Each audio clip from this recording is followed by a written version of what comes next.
Uşaq pulu veriləcək. Sadəcə biraz gözləmək lazımdır ki, müəyyən problemlər toparlansın və həllini tapsın.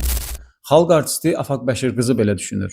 O, millət vəkili Günay Ağamalının fikirlərinə münasibət bildirərkən deyib ki, elə bildiyim lətifə danışır. Necə yəni uşaq pulu verilsə, valideynlər işləməyəcək? Millət vəkili isə demişdi ki, uşaq pulu verilərsə, valideynlərdə müəyyən asılılıq və tənbəllik yarada bilər.